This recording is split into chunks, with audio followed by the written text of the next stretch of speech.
নমস্কার বন্ধুরা, Surajit food and ব্লগে আপনাদের সকলকে জানাই স্বাগতম। আজকে হাজির হয়ে গেছি একটা সম্পূর্ণ ইউনিক রেসিপি নিয়ে, যা আমার থাম্বনেল দেখে আপনারা বুঝতে পারছেন। চলুন আজ তৈরি করব কলাই পাতা মোড়া বাটা মাছের ঝাল। তার জন্য সর্বপ্রথম আমি এখানে আলু টুকরো করে কেটে নিয়েছি। আলু দেওয়ার জন্য মাছের স্বাদটা কিন্তু বেড়ে যাবে। তাছাড়া নিয়েছি আমি টমেটো কুচি, কাঁচা লঙ্কা কুচি এবং পেঁয়াজ কুচি, আর নিয়েছি এখানে 5টা মতন বাটা মাছ। আমার ভিডিওগুলি ভালো লাগলে অবশ্যই লাইক, কমেন্ট, শেয়ার করে পাশে থাকবেন এবং গুঁড়ো মশলা হিসাবে লঙ্কা গুঁড়ো, হলুদ গুঁড়ো, জিরে গুঁড়ো এবং লবণ ও সামান্য পরিমাণ সর্ষের তেল দিয়ে উপকরণগুলি ভালো করে কিন্তু মিশিয়ে নিতে হবে। অর্থাৎ এই মেশানোতেই কিন্তু আপনার মাছের স্বাদ কিন্তু নির্ভর করবেন। আর নতুন নতুন রেসিপি দেখতে হলে অবশ্যই আমার চ্যানেলটা সাবস্ক্রাইব করে পাশে থাকবেন। আমার উপকরণগুলো মাখানো হয়ে গেছে, এবার ঢেকে রাখবো আমি আধ ঘন্টা পর আবার ফিরে আসছি। কলার পাতাগুলো ভালো করে তাতিয়ে নেওয়া হয়ে নরম করা হয়েছে এবং যেহেতু মাছগুলোকে আমি কলার পাতায় মোড়াবো, তাই কলার পাতায় একটা লেয়ার আমরা তৈরি করছি। আমি এখানে 5টা কলার পাতা লেয়ার দিয়েছি, আপনারা চাইলে কম বেশি করে নেবেন।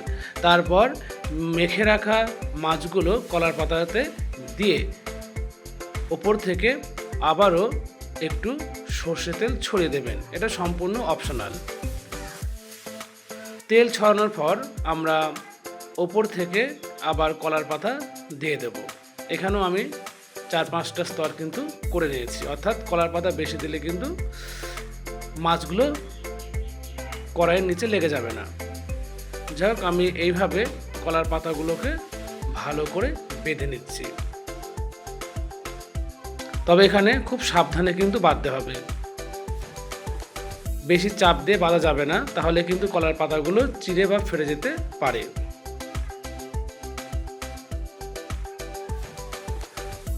খুব আলতোভাবে এখানে বাঁধতে হবে।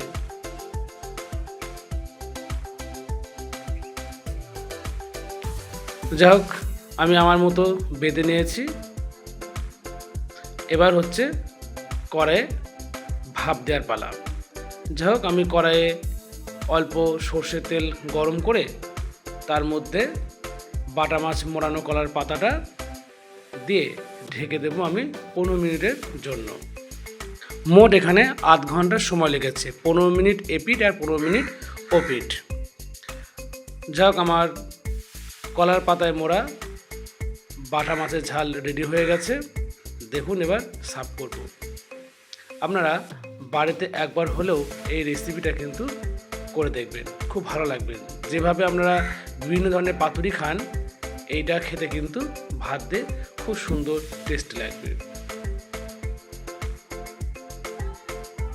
ঝাল ঝাল ভাতে দারুণ লাগবে। যাই হোক, আজ আসছি, আবার দেখা হবে নতুন কোনো রেসিপি নিয়ে। ভালো থাকবেন, ধন্যবাদ।